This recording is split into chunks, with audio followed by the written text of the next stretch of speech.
Hi everyone, I'm Julia Hyder, Associate Editor with Modern Machine Shop Magazine, and I'm your moderator for today's webinar, which is sponsored by RobbJack. So let's get started. Advances in cutting tools and CAD-CAM systems are pushing the boundaries of engineering and manufacturing. However, many manufacturers are not using these new technologies synergistically.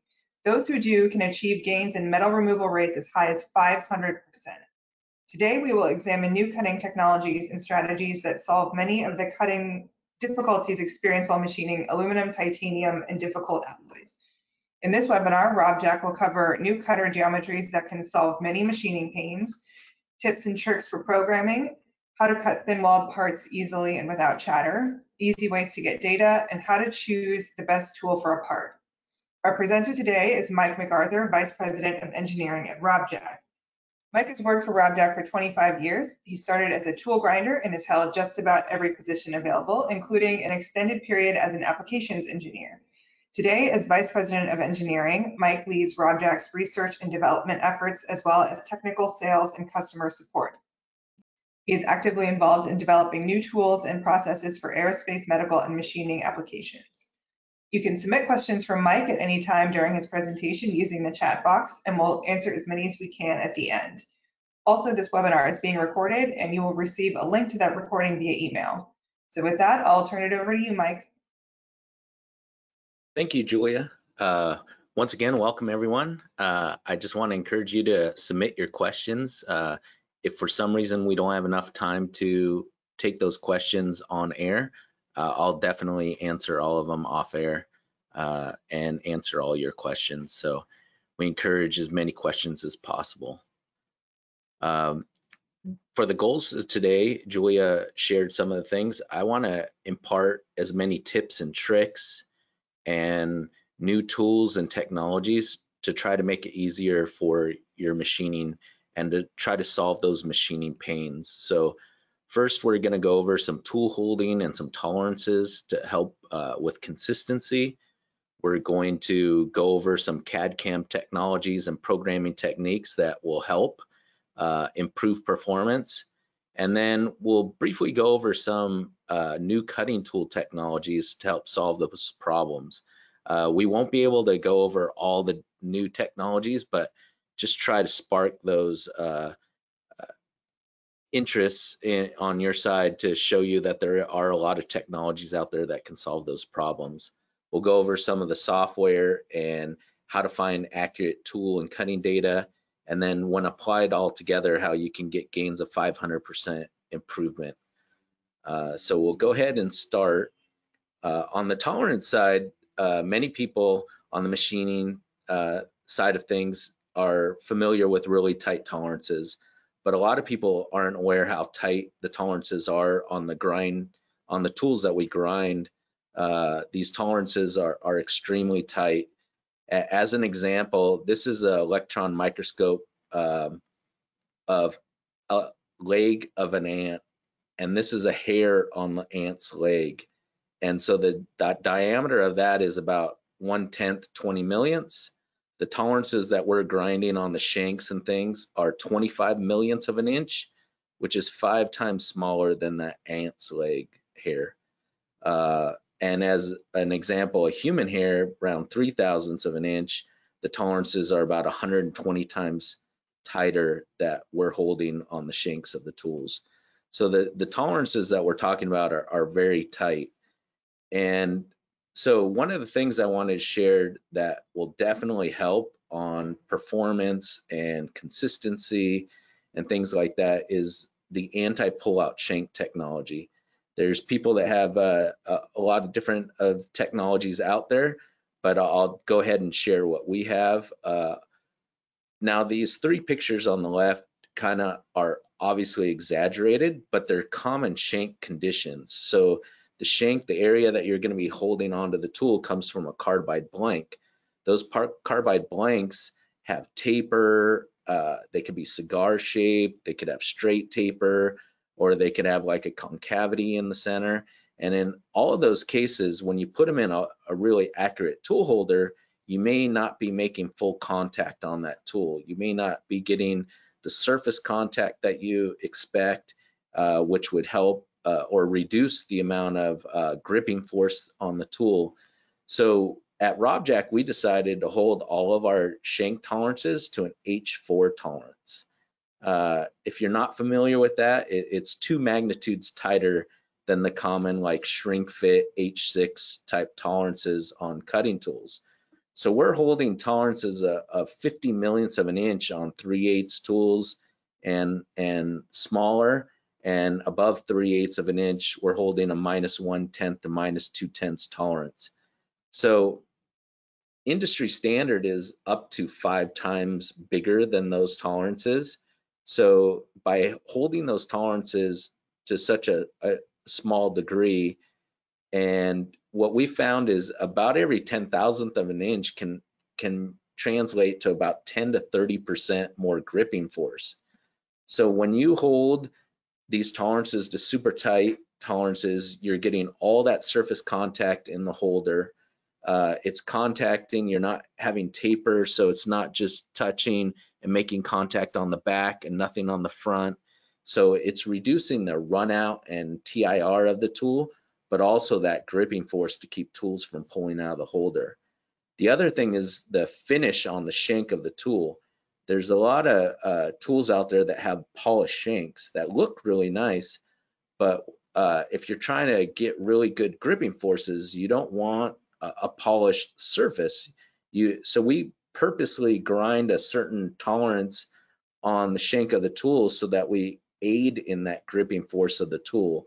So when you put all together the tolerances, the finishes that we put on there, you can get about 70% more gripping force. The other thing to look at is the roundness of the tool, which usually there isn't an industry tolerance on that, which is kind of odd, but we hold that to 25 millionths of an inch in roundness so that when you're gripping on the tool, you're getting really good gripping force all the way around in surface contact. A common occurrence is in centerless blanks is to have like a trilobal type of shape. So instead of that round shape, you get a trilobal shape, and you're only getting 3 points of contact on the tool versus having it all the way around the tool. So by holding those tight tolerances on the shank, you can really improve that gripping force and keep tools from pulling out of holders and high horsepower cuts, things like that. So kind of to recap that, you want to use tools that have an H4 tolerances on the shank, which is a roundness and minus tolerance of -1 to -2 on larger diameters. You want to keep the taper across the entire tool to less than 1/10,000th of an inch, and you don't want to have polished shanks. If you're really trying to grip on the tool, you want to minimize that polished shank.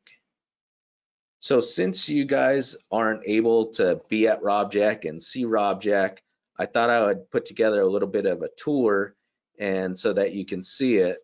Before we go the tour, I want to share, we put in a 1 megawatt generation solar plant at RobbJack that covers 100% of our usage during the day.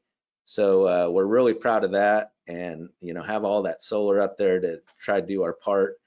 And here is a quick 1-minute video of a tour of RobbJack. Oops.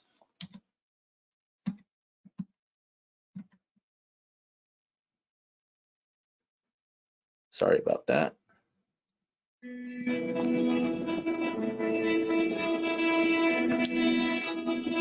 So here's the grinding machines that we use to grind our tools.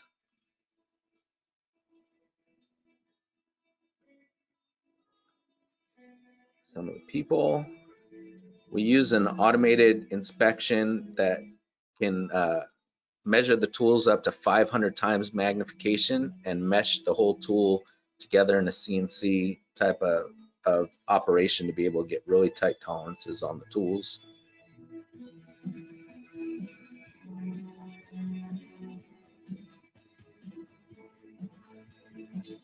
We use 3D modeling to grind the tools, and we can see the wheel packs, we can see the diamond wheels and how the machine is going to move to machine it. And then we use this is for diamond tooling. We're using EDM and EDG grinding to produce our diamond tools. So just a quick little tour to give you a taste of RobbJack. If you wanted a tour, contact me and we'll try to hook you up with a tour of RobbJack.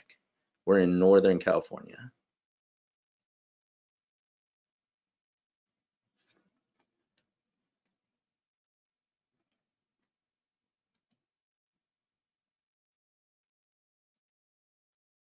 So on the Toolpath and programming, I'm sure a lot of you are familiar with the tricordal machining or high efficiency machining. Kind of the first iteration of the high efficiency machining was just pure tricordal toolpaths. And tricordal toolpaths are excellent if you're doing slots, but when you're doing three-dimensional cuts or non-slot type cuts, there was a lot of wasted movement. So we'll show some of the newer types of high efficiency toolpaths, but to give you an idea of what we're able to do with tricordal or high efficiency toolpaths, we'll show later why it's so efficient. But kind of a rule of thumb, and sometimes hard to find out the information on, you kind of want, when you're figuring out what diameter tool to use for a high efficiency toolpath or a tricordal toolpath, what you want to do is you want to find the tightest area. In this case, it's a slot. But if you were doing a pocket with a boss, you'd want to know the distance between that boss and that closest wall. And you kind of want your tool to be about 50% of the tightest area of the pocket or slot that you're trying to do. So if this was a 1-inch wide slot, you would want to use a 1/2-inch diameter tool. And what that does is it gives you enough movement of the tool to minimize that engagement angle that we'll show in the next slides. So as a rule of thumb, keep that 50% of the tightest area in mind, and you kind of want to use tool diameters that fall in that range. If for some reason a long L to D ratio, you wanted to go up to a bigger tool, 62% is kind of getting on the high end of things and not optimal, but you're able to do that, but kind of try to stick with that 50% step over. The other thing, I'm sorry, 50% diameter of the tool of the tightest area. As far as the step over goes, in difficult alloys like titaniums and hardened steels, things like that, the width ranges between 3% and 10%. In easier to machine materials like aluminums and things like that, you may be 25%, 50% of the width of the cutter in your step overs as you're going and doing the high efficiency toolpath. Here's a video that I'm going to show, and this is 54 Rockwell H13. So if you're not familiar with cutting materials, this 54 Rockwell material is about as hard as your vice jaws, maybe even harder. And so it's a very difficult to machine material, but we're going to go 2 times the diameter and depth of cut. We're going to do that 1-inch wide cut slot with using a 1/2-inch diameter cutter.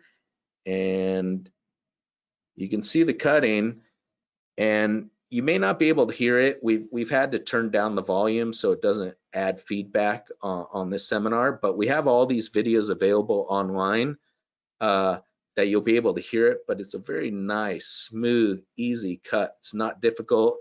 And you'll notice that we'll take the temperature of the cut before and after the cut, and you'll notice that even though we were producing a full slot, the tool before we started was 72, or after we're done, it was 72, and the material was 70 degrees. So we didn't add any material heat into that cut by doing that tricordal toolpath. And that's really the secret sauce to cutting with these high efficiency toolpaths is it's reducing the amount of heat that's put into the tool. And when we're talking about these high efficiency machining toolpaths, everyone kind of has their own name. Here's just a couple speed and feed, CADCAM softwares. Mastercam, they call it dynamic milling. Autodesk Fusion 360 calls it adaptive clearing. Spree calls it profit milling, Surfware, True Mill, Volume Mill. You can add Volume Mill to other packages. So a lot of CADCAM softwares will have this type of toolpath. They just may call it a different name. Essentially, it's controlling the angle of engagement of the cutter or the piece of the pie that's engaged in the cutter. And by doing that, you're controlling heat and forces and things like that. So in a normal pocket, here's an example of what like a typical tool path would be. And if you're cutting aluminum, you're cutting easy to machine materials, it's fine to do these types of tool paths. But if you're in a difficult material or you really want to get efficient and be able to go really aggressive speeds and feeds, this type of tool path causes problems with the tool. And we'll show you, this is kind of a more high efficiency toolpath. You can see it does like a tricordal cut where it needs to, and then it analyzes it and does like a normal toolpath. Once things are opened up and it can start moving around in the normal directions, it does that. But in the tighter areas, it'll use like a tricordal or high efficiency toolpath to get rid of those excessive angles of engagement. So here's two pockets. You know, you have the high efficiency toolpath here, and then you have the traditional, you know, width step over type cuts, parallel widths. And you can see where we programmed on the red line a certain angle of engagement. And the beauty of these toolpaths is it has that in there and it never increases past that. So if you put, you know, whatever engagement angle you have, it automatically analyzes it and the tool never sees more than that engagement angle that we put on there.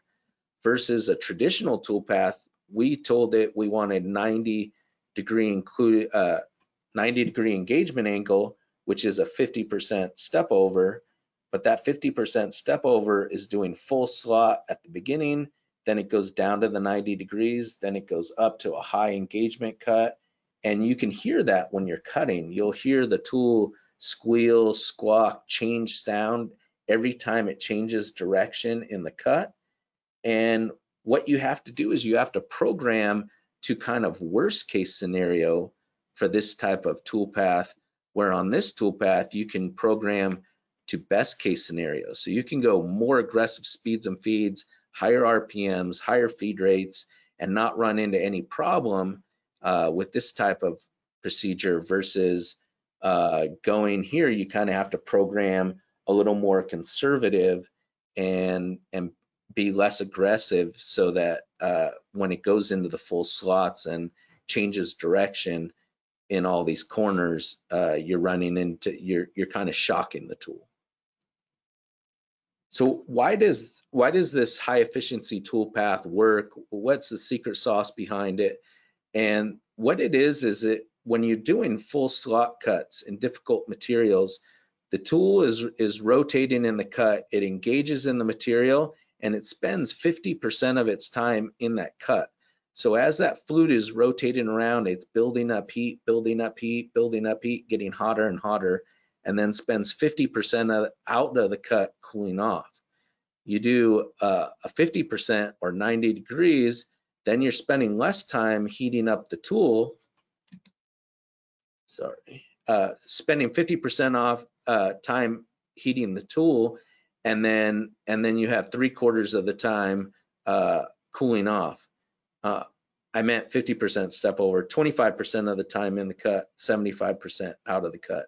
And as you start going shallower with the cuts, which most high efficiency toolpaths are like in this 10%, you can see how little time that tool is heating up and then how much time it has to cool off.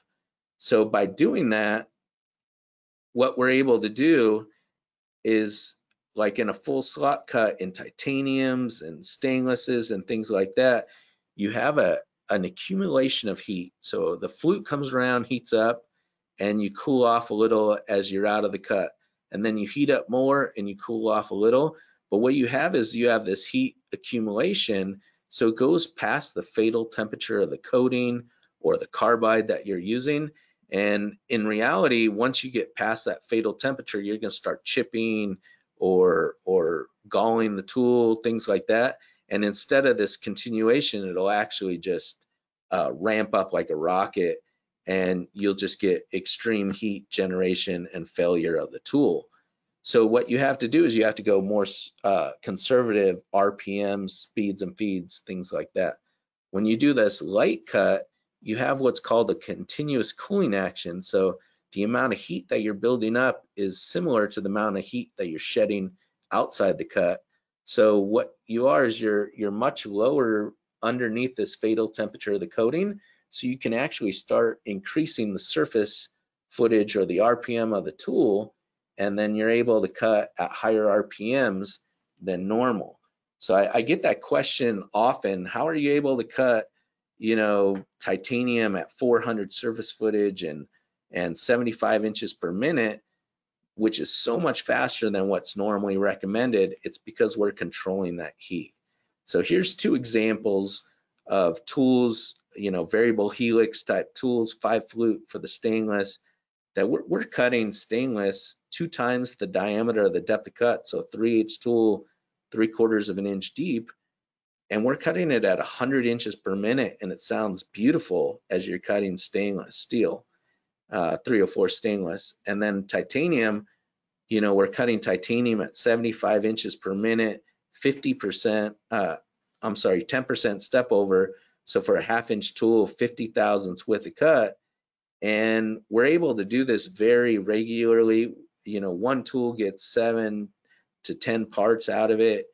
It's very productive. We're able to remove, you know, 4 to 5 times more material than you would in traditional methods. And so here's a video of a tool, and the volume once again is down, but try to listen to the sound of the tool as it gets into the cuts. You don't hear that squealing and squawking. It sounds really good as you're cutting.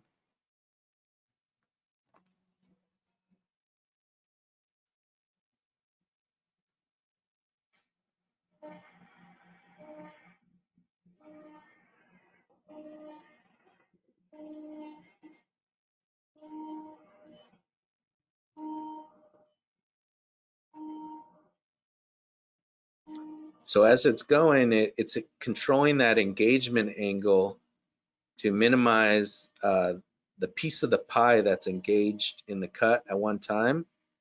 So every time we change directions, you don't hear that squealing and squawking, because it's controlling that engagement angle and it's not increasing.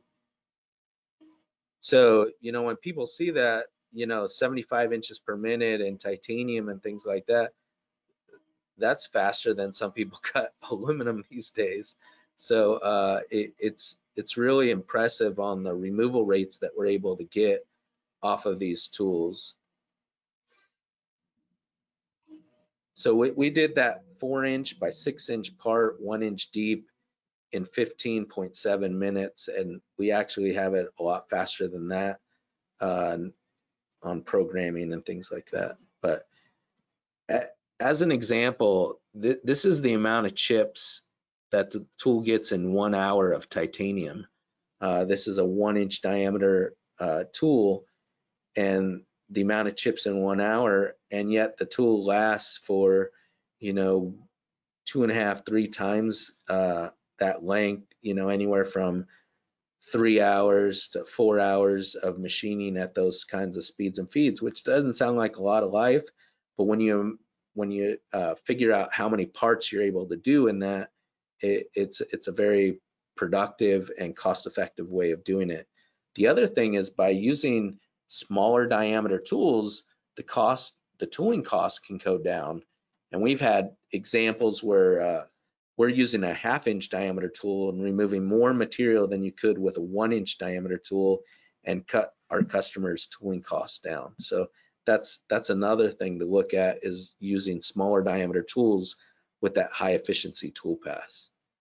One of the other most common questions I get is how to machine thin wall materials.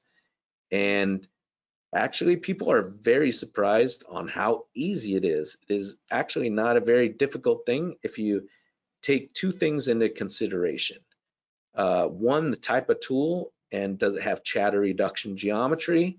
And then two, the programming method that you do, because it kind of breaks the rules of normal programming. So when you're cutting thin wall parts, you want to cut the outside of the part to whatever shape it needs to be. That's normal machining, nothing different on that. This is where it starts to depart, is what you would do is you would rough and finish pocket number one. We're gonna have 4 pockets on this part. So we would rough and finish pocket number one. So the walls are completely finished. We're not gonna touch it at that 1 to 200 thousandths depth that we're machining. And then we go to pocket number 2, we rough and finish pocket number 2, never touch it at that depth, and we just go around the part. So when the part's done at this 1 to 200 thousandths depth, we're never gonna touch it. So even though this part may be 2 inches deep, 3 inches deep, it only acts like a 100 thousandths tall part or 200 thousandths tall part when we're machining. And when I talk about thin walls, I'm talking about extreme thin walls. We machine freestanding 5 thousandths thick walls, 2 inches tall, with no ribs or anything, just a freestanding wall, and we do it all without chatter or vibration. Now, the finish pass, you would continue down and just keep on working the part down as you go on the part, so that you could go whatever depth you need to go. But the tool, the part never acts like it does as that shallow part would. The other thing that you want to do on a programming side that breaks the rules is you want to leave a lot more material on your last pass. Normally you're machining aluminum with like a 1/2 inch cutter. You may only leave 5, 10, 20 thousandths of material, maybe 30 thousandths of material for that last pass, because the part's all rigid, it doesn't move out of the way. If you only left like 5 thousandths or 30 thousandths of material on that wall for the last pass, the wall is just going to push out of the way in front of the tool, and it's going to chatter and vibrate. So what we do is when we're machining, we leave about 100 thousandths of material for that last pass. So we're 100 to 200 thousandths deep, and then we have 100 thousandths wide in front of us. It really has a very rigid wall that holds itself straight as we're machining. So instead of leaving a little bit of material, you want to leave a lot more material on that last finished pass. And when you do that, you can machine very, very thin parts.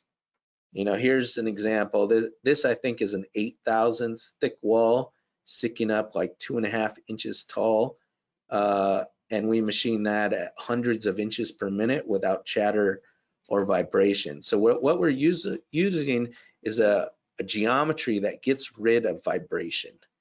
And so you can see here, this is the same type of cut without mirror edge, and then it's hard to see because the finishes are so shiny, but this is the same cut with mirror edge. And what is mirror edge, and how are we getting rid of chatter? As we're cutting, chatter is caused by the vibration of the tool vibrating at a certain frequency and the part vibrating at another frequency. And what happens is they excite each other and they vibrate even more because the tool is taking a deeper cut than it should, then a lighter cut than it should, then it won't make contact, and it just self-excites each other, and every machinist knows what chatter sounds like. So what we're able to do is we're able to put geometry on the tool that it induces its vibration into the material. So no matter what RPM you're at, the vibration of the tool and the vibration of the part will match. So as that tooth comes around, the tooth and the tool and the part are in the same spot. So they're kind of like dancing together, so you don't get the vibration and chatter that you would normally do. So when do you normally run into chatter? Aluminum is one of those materials that has a lot of chatter problems because people are doing deep pockets, thin walls, long reaches of more than a 3-to-1 ratio. They're using high RPMs. So aluminum is one of those go-to materials for using mirror edge to get rid of the vibration. But you can use it in other materials, like for plunging corners and doing other things. We can put the mirror edge on there to get rid of vibration. The caveat is you must use coolant when you have mirror edge on a tool. So if you can't use coolant, then there's other solutions that will do. But that mirror edge is excellent. So as an example, we have two tools with mirror edge and polish flute faces and things like that in our series. And these are on normal everyday machines. These are not crazy machines.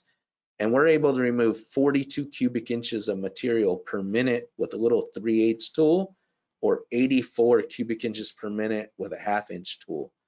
So, you know, we're going 14,000 RPM, 300 inches per minute, 2 times the diameter of the tool, and it cuts it really, really well. So here's a video of the 1/2 inch diameter tool, removing 84 cubes.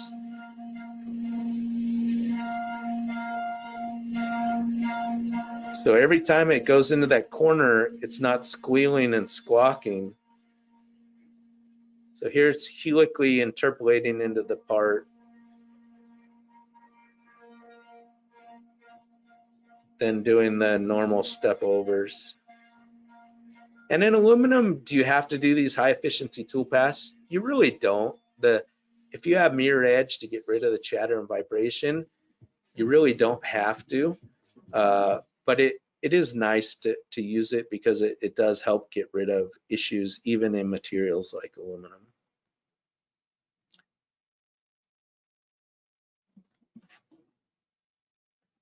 So then, you know, we had our normal length and neck back tools and things like that for doing aluminum, but we found that this mirror edge is so effective that we're now able to put it on tools that are, you know, up to 8:1 length to diameter ratio, like on an 1/8 inch tool.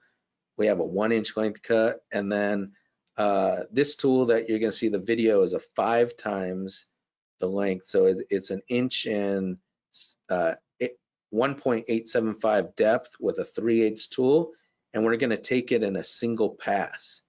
So with this new technology and mirror edge, you're able to do things that normally you weren't able to do. So you can see the finishes of a 3/8 tool taking almost a 2 inch depth of cut in a single pass.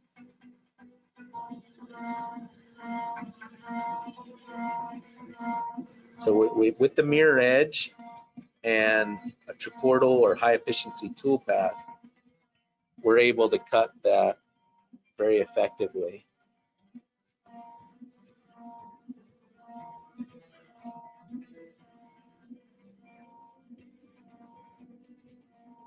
And if you never tried to take that deep of a cut with that kind of tool, normally you would really adjust speeds and feeds to be really reduced RPM and things like that. This was done at 14,000 RPM, and let's see what the, so that was 14,000 RPM, a couple hundred inches per minute that we were machining that at. So for deep pockets, finishing walls in a single pass, like if you don't want the witness lines on your part as you step down a normal neck down tool, this is an excellent tool for that, for like firearms, aerospace, electronics, job shops. And the cycle time for that demo that we did right there, that simulated one of our customers' parts, it was a 900% faster cycle time than their previous operations. So you are able to do pretty dramatic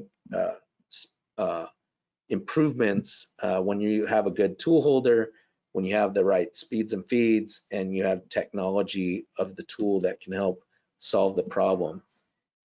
Now, for those of you that have like these ultra machines that are coming out now, like 200 plus horsepower type machines and things like that, we came out with a series of tools that work in those types of machines. So if you have a normal machine, we have the tool for you. If you have these ultra high performance machines with more than 200 horsepower or more than 150 kilowatts, you know, you can make cuts that were unheard of.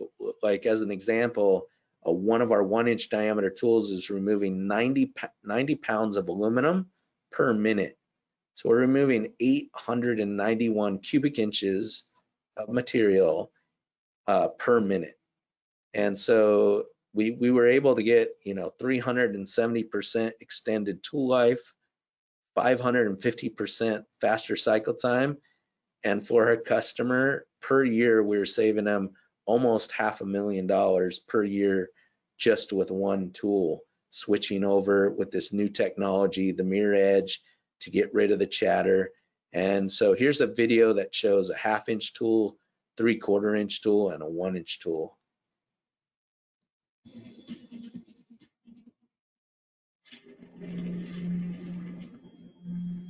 So that's a full slot with a 1/2-inch tool, removing 27 pounds of aluminum with a 1/2-inch tool per minute. And so we're taking 3/4 of an inch depth with a 1/2-inch tool and doing full slots with that. And so it's removing an amazing amount of material.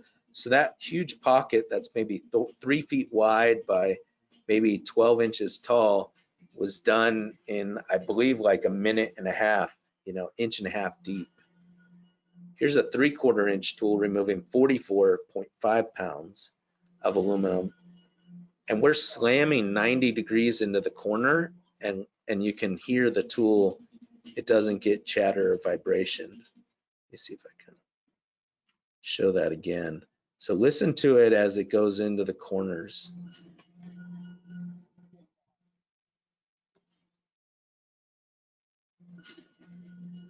So you don't hear any of that squawking and squealing, even though we're slamming 90 degrees into corners. So here's a 1-inch tool removing about 61 pounds of aluminum.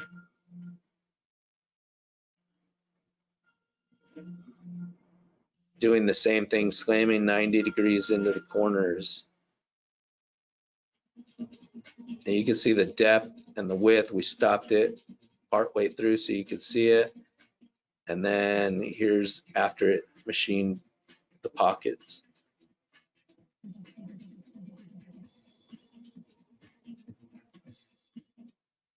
So that was just a few of the tools. And then on the holding side, anything you can do to get rid of any of the variables, like ER collets are very popular, but when you have the ER collet and then an arbor or an ER collet and then the tool, here's an example of like extensions, but these are all one-piece designs. So they're not a collet and then the holder. This is a one-piece integrated ER technology for our slitting saws and for end mills, extensions, things like that. So just getting rid of one of the pieces in there, you get better TIR, run out, anything you can do to get better holding or gripping force or getting rid of some of the variables, the better off you are. Here's just a few tools that I'll go over quickly just to get your minds thinking of some of the technologies and things that we have available that you may not have known about, like high efficiency Toolpaths. We have customers that are asking for, 5 flute tools for aluminum that normally you would only use 3 flutes. But if you're doing these high efficiency Toolpaths and things like that, we are able to go, max out the RPM, the feed rate of the machine, and the horsepower with small diameter tools by using these 5 flute finishing tools and going 430% faster than normal. Then like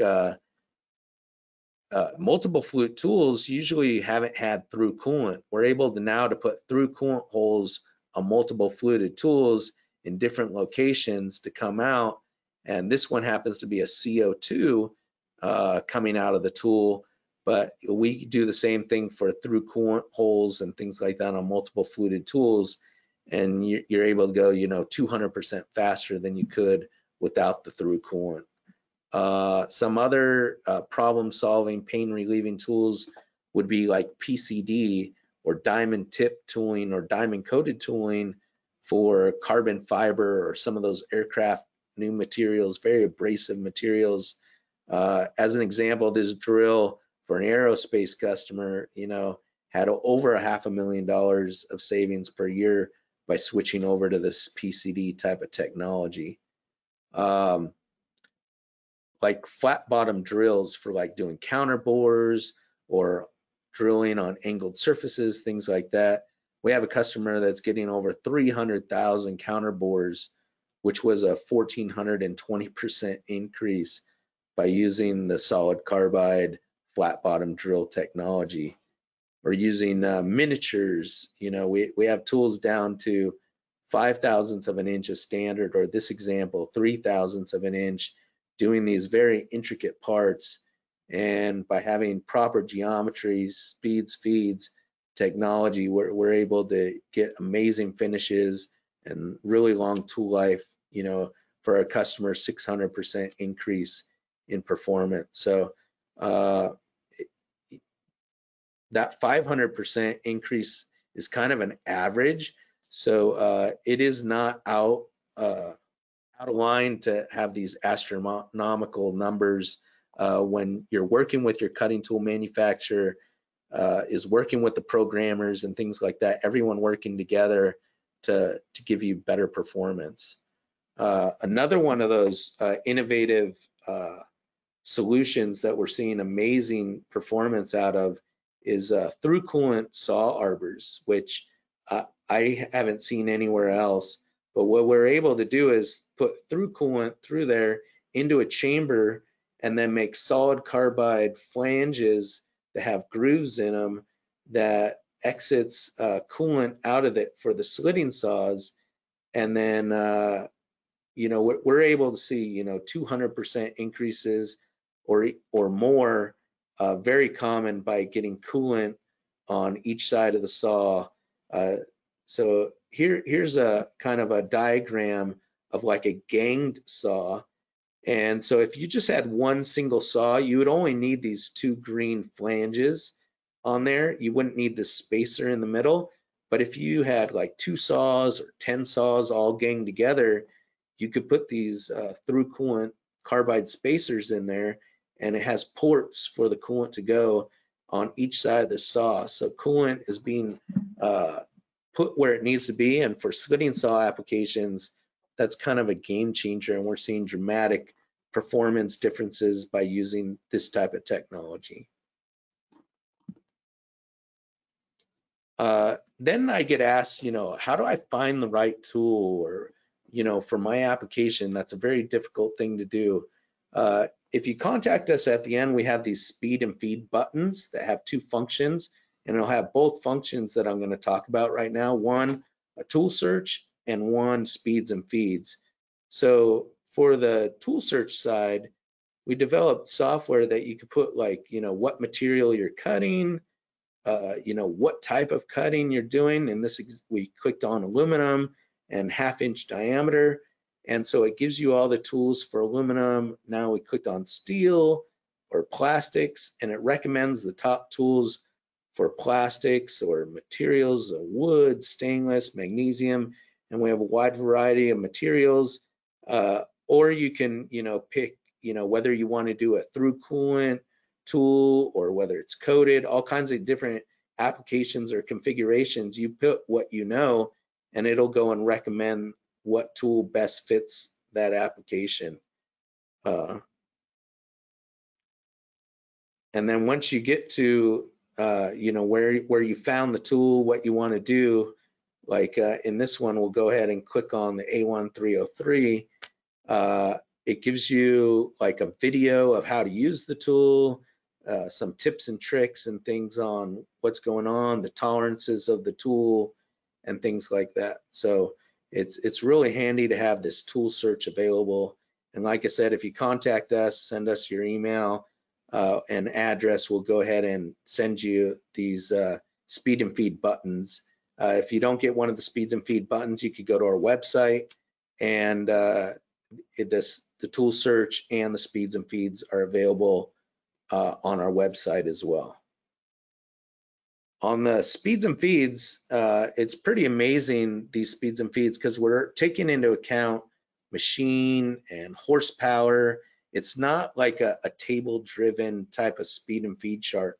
We're actually using logic involved. So what numbers you put in, what speeds and feeds, what horsepower the machine is, what type of cutting you're doing, whether you're doing a slitting saw or an end mill. In this case, we're adding 14,000 RPM, 300 inch per minute, 15 horsepower machine, half-inch tool. We're going to do tricordal type of cutting, and what kind of material. We're going to do titanium and 6AL4V, and we'll submit it, and it'll give what tools. You could go 400 surface footage, 73.3 inches per minute because we put tricordal in there, and it tells you what with a cut and everything like that. So it's a very helpful type of process to be able to get really accurate speeds, feeds, what tools to use, how to use them very quickly. And you can see the extensive list of materials that we have. You put in 6061, it changes to a different type of tool, 1085 material, hardened material, what kind of speeds and feeds with the cuts, things like that. So it's easy, it's beneficial, and then you can even save this data as well to use at another later time. So it's very beneficial. Those speeds and feeds and dynamic speed and feed and the tool search are very helpful in finding the right tools for the right applications. So kind of an overview of, I know we kind of rapid fired through all this, but it's kind of meant to spark your mind, maybe give you some tips and tricks on what to use and new cutting tool technologies. We weren't able to spend a lot of time on that. There's a lot of problem solving geometries out there. Talk to your cutting tool manufacturer. You could give us a call anytime you want, and we have an in-house lab that can help you with testing in here if you have an odd material that we've never cut before.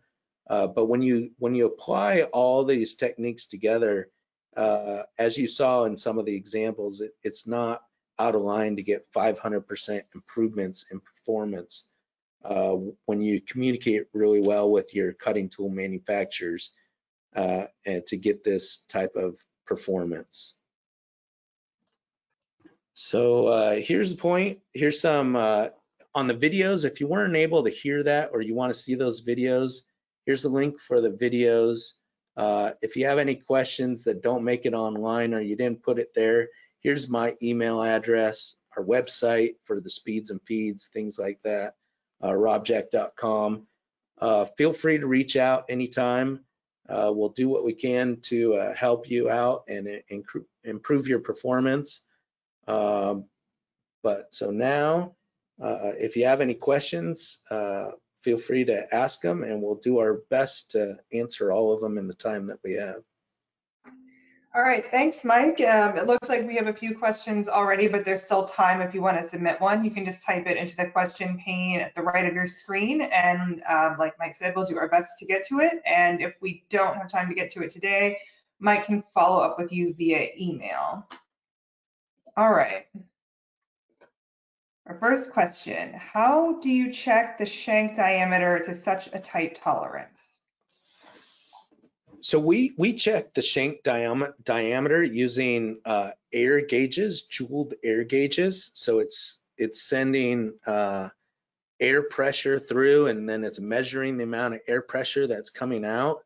And the graduations on marks on there, depending on which model you have, range between 25 millionths of an inch to 12 and a half millionths of an inch. So we're able to see very, very tight tolerances on that. Most people don't have those jeweled air gauges to be able to check that, but you can actually feel what I just talked about with 3 flute micrometers. If you take a pair of 3 flute micrometers and put it on an end mill and spin it, once you tighten down on it and loosen up just a little bit, you'll feel 3 lobed high spots on a lot of tools that are commonly out there. So you could put it on those 3 flute mites, and when you spin the tool, you'll feel it get tight, loose, on those 3 lobes of the tool. So you may not be able to measure it to that kind of quality, but you can feel if your tools aren't in that kind of realm of roundness. All right, we have one attendee who is asking if you could explain chatter reduction geometry a little bit more. Okay, so it's hard without the visuals and being able to see it, but the chatter reduction geometry is our mirror edge. So we're putting geometry on the cutting edge that induces its frequency into the part. So normally there's ways of taking a tap tester, an accelerometer, and measuring the force and getting the natural frequency of the tool. So at a certain RPM, the vibration of the tool and the part match, so you get rid of that chatter and vibration. What our technology is doing, whether you're at 2,000 RPM or at 30,000 RPM, we're able to make that tooth passing frequency and the part frequency match. So the geometry we're putting on the tool essentially dampens the part and induces its vibration into the part so that they're vibrating it or dancing in unison as each tooth comes around to the material. And while we're on the subject of the mirror edge tools, someone just asked if the flutes are spaced evenly on those tools or equally. So the answer is yes and no. What we found is we have a lot of tools that have equally spaced flutes and variable helix and offset flute pitches and things like that. So we utilize that technology, but none of it works as well as the mirror edge in like an aluminum type of material. So on the aluminum side, we do have tools that have variable helix and offset flute pitch, but the vast majority of them do not. They just have this mirror edge on there. And in our testing, it's been about 5 to 10 times more effective than just having a variable helix and offset flute pitch. However, that variable helix and offset flute pitch is amazing problem solving geometry. It's just utilized more in metal like stainlesses and titaniums and things like that. But the mirror edge, in general, most of the tools do not have variable helix offset flute pitch.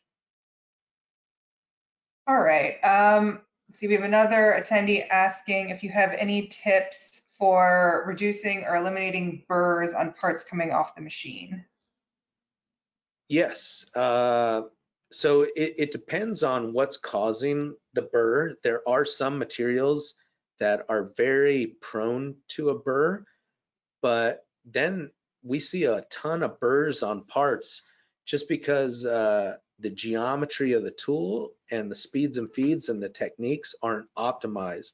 Either the tool's breaking down and wearing out quickly because of incorrect speeds and feeds, or it's chipping and premature wear on the tool. So a lot of times we can get rid of that burr the majority of the time with proper tool speeds and feeds and how to apply it.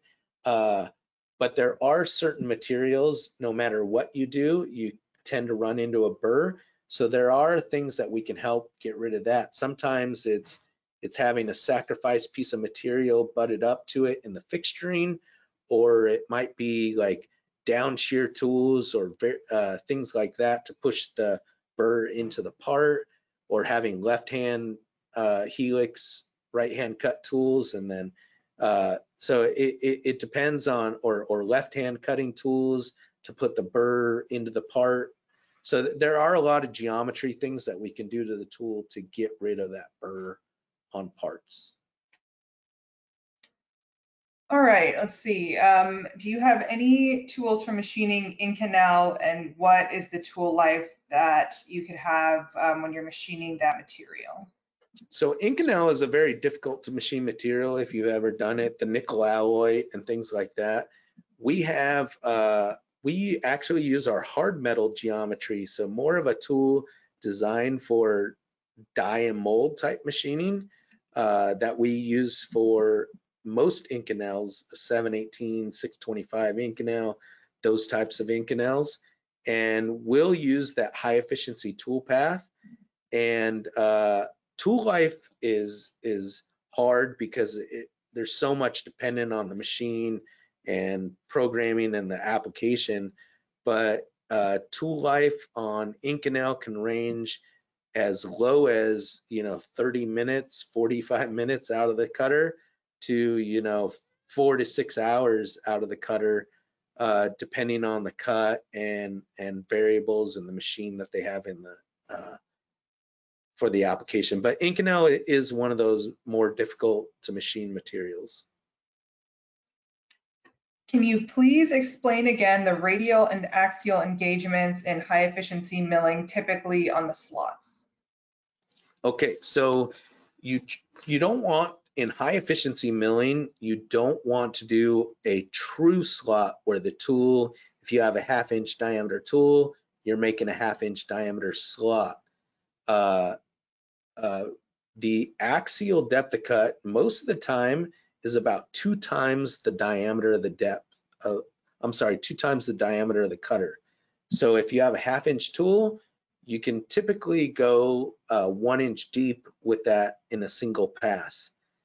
Depending on the material that you're cutting, that ranges between 3% width of cut or radial width of cut, and up to 50% radial width of cut in an easier to machine material.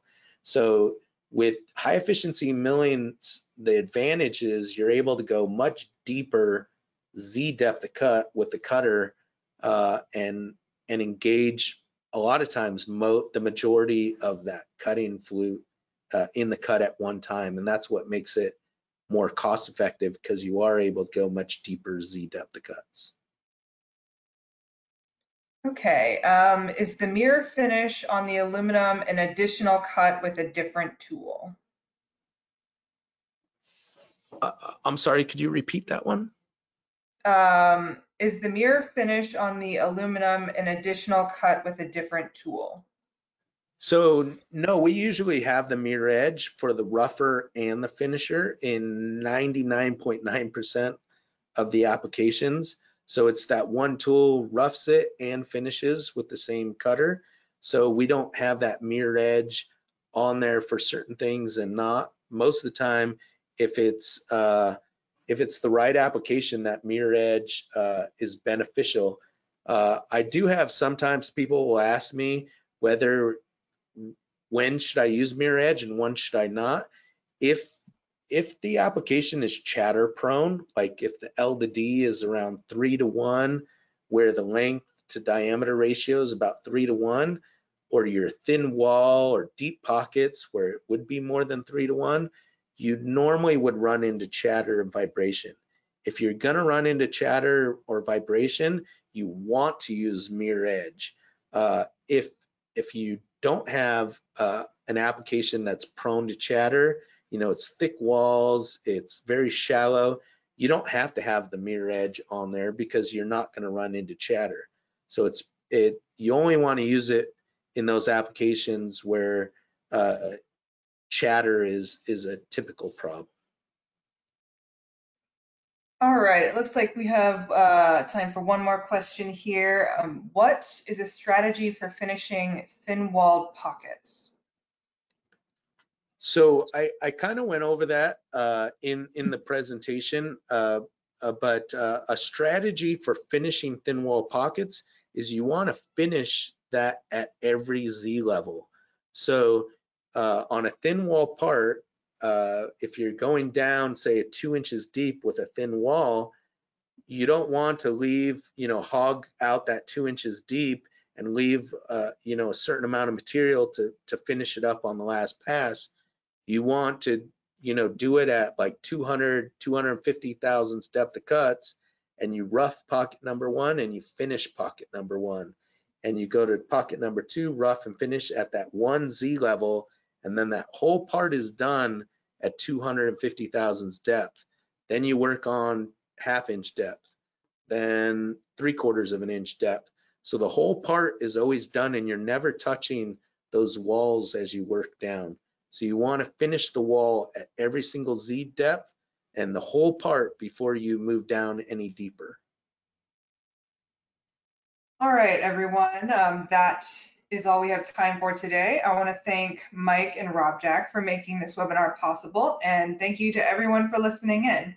You should receive an email with a link to the recording within the next few days. Thank you for your time and enjoy the rest of your day. Thank you, everyone.